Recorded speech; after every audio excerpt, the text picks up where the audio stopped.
limiter la stratégie de déconfinement sanitaire, le test, sauvegarder, auditer, patcher, soigner, identifier les populations, soigner-les, remédier, et puis vous aurez organisé la visite médicale et la remise à neuf de votre système informatique post-confinement.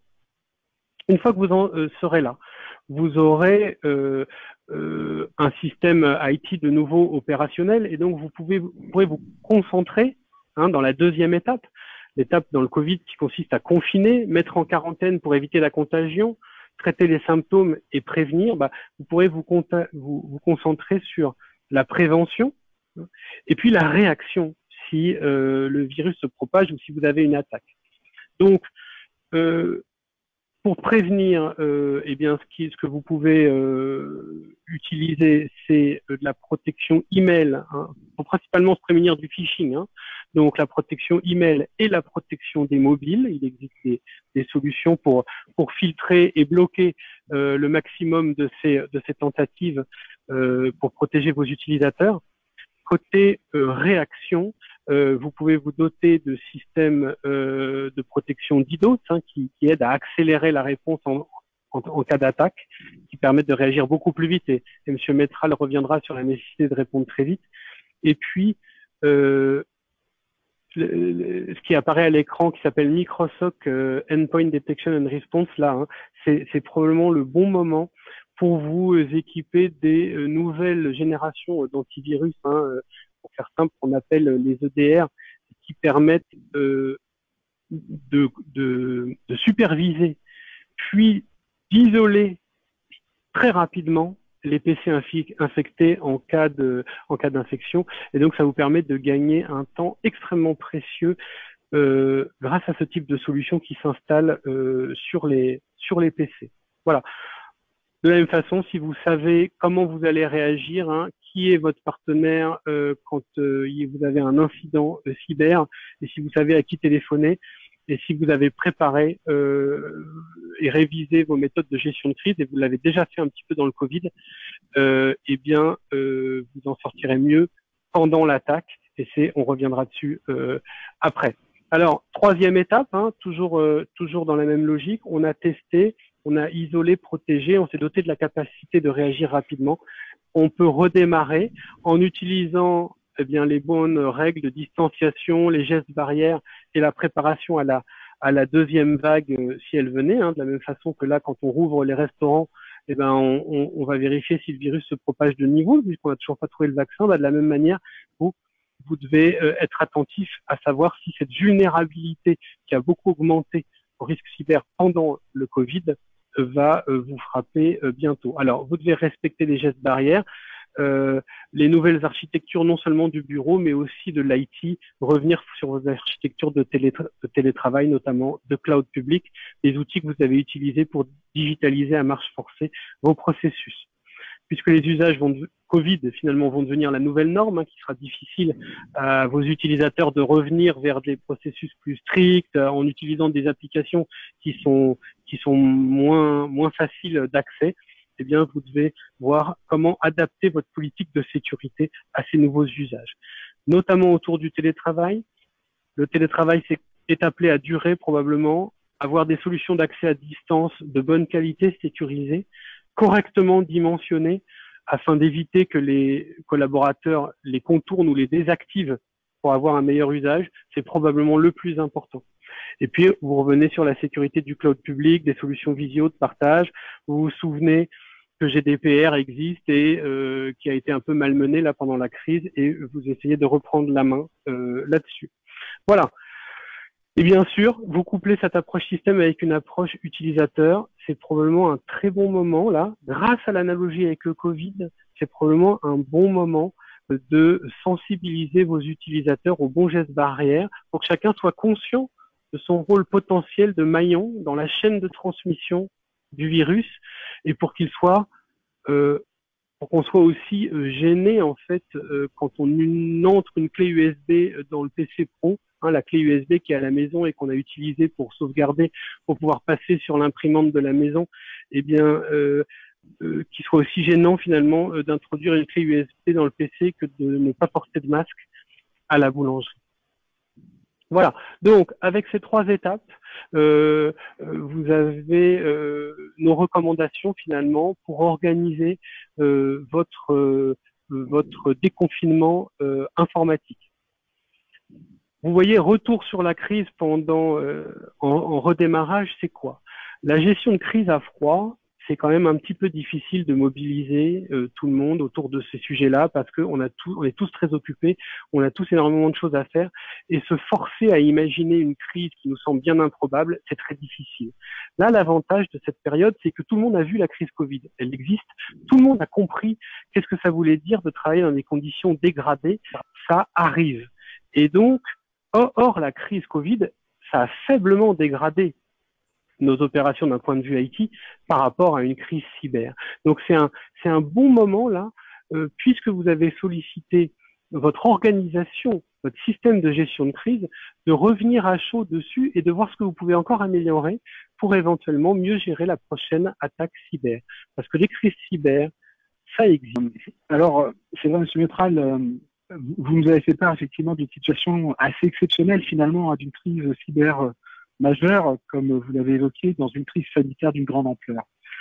Alors c'est vrai que ça a été sans doute des moments assez difficiles pour vous à vivre, comme vous l'avez dit. Néanmoins, ça a permis, et j'en suis à peu près convaincu, d'apprendre justement, de générer de l'expérience autour de tout ça et faire, comme vous l'avez dit, faire évoluer votre système d'information et in fine, vous rendre plus particulièrement résilient. Alors, aussi pour commencer cette troisième et dernière partie du webinaire, en fait, je souhaitais vous partager une citation d'Albert Einstein qui dit: la connaissance s'acquiert par l'expérience, tout le reste n'est que de l'information. C'est vrai que la crise du Covid que nous vivons est donc une formidable opportunité d'apprendre, à la fois sur les événements passés, mais également sur des événements en cours, et donc de capitaliser sur ces expériences. Mais c'est aussi une façon, cette crise du Covid, c'est aussi une façon pour nous de gérer l'impact cybersécurité. On apprend de nouvelles choses qui est induit par la crise du Covid. M. Métral le disait tout à l'heure, on a une situation finalement assez unique de pouvoir capitaliser sur ces sujets.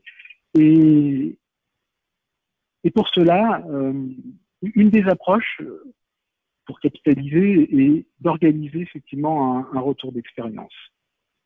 Alors le retour d'expérience sur la gestion de crise, c'est quoi? Alors, on entend beaucoup de choses. On le traduit souvent par un acronyme qui est RETEX.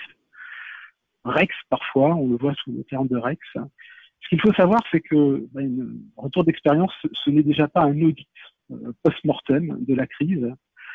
C'est pas non plus de l'improvisation. C'est une démarche qui s'appuie sur une méthode et des outils. On a 3 temps dans ce retour d'expérience: un temps de captation de l'information, d'identification des décisions qui ont été prises pendant la crise. Alors identification au travers d'interviews, mais aussi simplement des mains courantes qui ont été dressées. Identifier les dysfonctionnements et les réussites, c'est vraiment ce qu'on va chercher à faire. Ce qui a bien fonctionné, mais surtout, imaginez ce qui a moins bien fonctionné. Et puis formaliser et proposer un temps d'amélioration.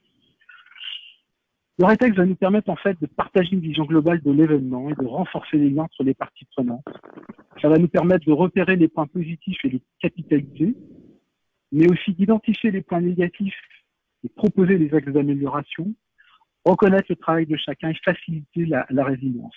Ça va permettre également de valoriser l'expérience acquise pour la gestion des événements futurs, mais également de sensibiliser les acteurs potentiels qui seront demain embarqués dans une crise qu'on n'avait pas forcément imaginée. Donc, vous l'avez compris, le maître mot c'est capitaliser. Et de la crise cyber finalement, de la crise du Covid, pardon, on va grâce à la crise du Covid, grâce au fait qu'on revoit un peu l'ensemble de nos processus, on va permettre de gérer au mieux la prochaine crise cyber, puis les autres crises également à venir. Alors, l'impact Covid sur le pilotage de la crise, notre constat, nous organisons des missions. Nous avons commencé un certain nombre de missions auprès de nos clients Et nous avons déjà vu un certain nombre je dirais, de sujets émerger. Dans un premier temps, l'impact cyber. Je crois qu'on a un micro qui est ouvert. Si vous pouviez vérifier, s'il vous plaît. Donc, dans un premier temps, l'impact cyber, on a ce qu'on constate, et ça, M. Métral l'a bien souligné, c'est que finalement, on a imaginé plein de plans, et puis les plans s'avèrent inefficaces. Et c'est encore plus vrai dans la notion de cyber, où les plans de continuité sont pas forcément dimensionnés à gérer une crise cyber. Donc, une crise cyber dans une crise, dans une pandémie, la crise dans la crise, il est clair que ça ne fonctionne pas. Et c'est un constat que malheureusement, on est amené à faire régulièrement. Et puis l'autre point, c'est également, je dirais qu'on revoit notre organisation de crise. On est obligé de repenser à la façon dont la crise et la façon dont on doit piloter la crise, notamment avec la mise en place finalement de cellules de crise virtuelles. Les gens ne sont pas physiquement présents, ils ne peuvent pas être présents. En s'appuyant donc sur la virtualisation de la cellule de crise et puis des outils collaboratifs. On a beaucoup parlé de certains outils. Certains étaient plutôt légers en termes de sécurité, d'autres beaucoup plus robustes. Enfin voilà, c'est des choses effectivement qui s'improvisent pas non plus. Et puis il y a l'impact général. Je vais laisser la parole à Julie. Oui, merci Marc. Bonjour à tous. Donc effectivement, on a pu constater lors de cette crise de nombreux impacts sur l'entreprise et ses hommes. Donc des impacts tels que humains, sur l'activité, sur l'image ou la réputation, et sur le juridique. Donc sur les impacts humains, ce qui a été vraiment au cœur du dispositif, on a vu différents impacts tels qu'une perte d'adhésion des collaborateurs, le confinement ayant déjà créé la distanciation, un climat d'incertitude sur le futur qui peut être très pesant, tant sur les collaborateurs que sur l'organisation. Une perte de confiance des collaborateurs ou un impact sur l'intégrité physique qui entraînerait justement une démobilisation. On a un bon exemple, celui d'Amazon, je pense que tout le monde ici en a entendu parler, qui lors du confinement a eu un pic d'activité qui a poussé l'entreprise au recrutement d'intérimaires. Conséquence, les entrepôts sont devenus plus densément peuplés. Les mesures de sécurité qui étaient déjà lacunaires ne protègent plus les collaborateurs et du coup, les employés ne se sentent plus en sécurité. Alors, du coup, les syndicats sont intervenus et Amazon a dû fermer ses portes pendant environ 3 semaines suite à 2 décisions de justice. Donc là, on a un bel impact humain et juridique. Alors sur l'impact image, pour le coup on avait aussi un impact image sur le cas d'Amazon évidemment, sinon je vous en parlerai pas. Sur l'impact image, on a pu voir également des collaborateurs qui n'ont reçu aucune communication pendant la crise, pendant le confinement, et n'ont appris que au travers de leur fiche de paie être au chômage partiel, pardon. Donc ce qui n'a pas entraîné une bonne image de l'image vis-à-vis de ses collaborateurs, ou alors d'autres entreprises qui n'ont pas honoré leur règlement, le règlement de certaines factures, ce qui a rompu la confiance de leurs partenaires. Donc, autre impact plus qu'évident suite à cette crise Covid, l'impact sur l'activité. Donc, de nombreuses entreprises se sont vues à l'arrêt complet pendant cette crise, d'autres n'ont fonctionné que en mode dégradé. Quoi qu'il en soit, l'ensemble du tissu économique a été impacté. Donc, indépendamment de sa propre activité, la capacité de fonctionnement de l'entreprise ou de sa reprise dépend également de la continuité ou de la reprise de ses parties prenantes, telles que les fournisseurs, les sous-traitants, des prestataires, des partenaires, mais ce qui a mis en avant toutes les interdépendances de l'entreprise. On a un cas très récent que j'ai entendu pas plus tard qu'hier. Il y a une société du secteur de la mode qui n'a pas pu honorer un nouveau contrat auprès d'un très gros client du secteur parce que son fournisseur portugais n'a pas pu respecter ses engagements. Voilà. Donc, en plus de la crise principale, des crises parallèles ou collatérales peuvent être déclenchées, telles que, évidemment, des cyberattaques, des plans sociaux avec des mouvements de grève, etc. C'est pourquoi il est très important d'avoir une vision à 360 des impacts. Alors, si on peut passer au slide suivant, là. Merci. Alors, donc, effectivement, on parlait des impacts. Maintenant, cette crise, elle a été longue. On le sait tous. Donc, sans préparation, le jour d'après a un vrai potentiel de crise. Donc, il faut réussir à consolider sa capacité à gérer la crise en faisant un retour d'expérience. Donc, comme vous pouvez le voir sur cette crise, donc l'épidémie du Covid-19 a duré environ 6 mois. a débuté il y a environ 6 mois, en décembre en Chine.